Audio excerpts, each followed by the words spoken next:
Rafael Nadal has one of the best forehands of all time, and in the first video we looked at some of the fundamental principles that allow him to hit with so much racket head speed and so much topspin.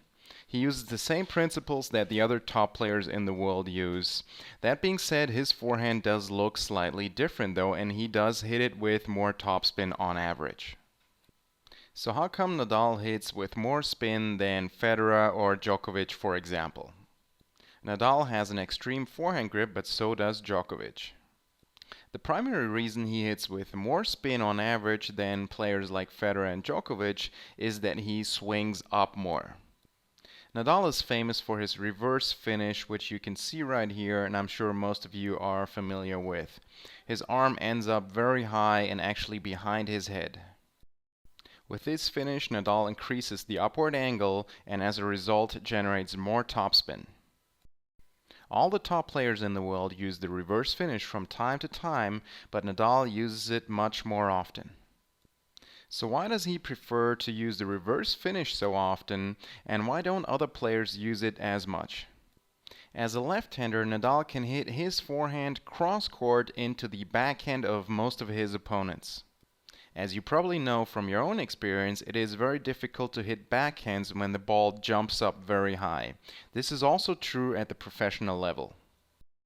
So Nadal has built his entire game around this strategy. He hits his forehand cross-court into the backhand of his opponents, and he does it with a lot of topspin so the ball jumps up very high.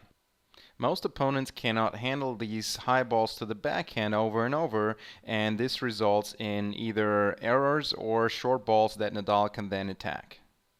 Nadal is not the only left-handed player that uses this strategy, but he is certainly the best at it.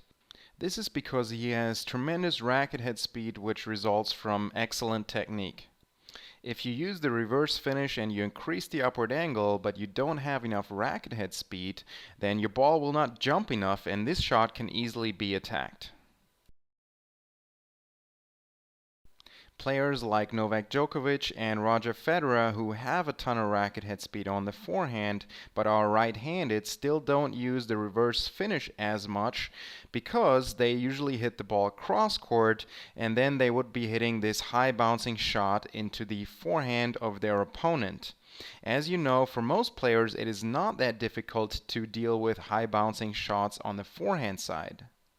So it is this combination of having great technique with tons of racket head speed and being left-handed that makes it so effective for Nadal to use the reverse finish and generally hit with a lot of topspin.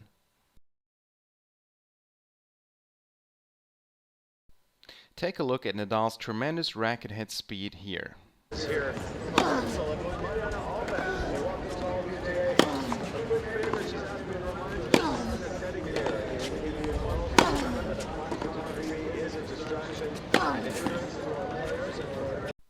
Thank you for watching this video.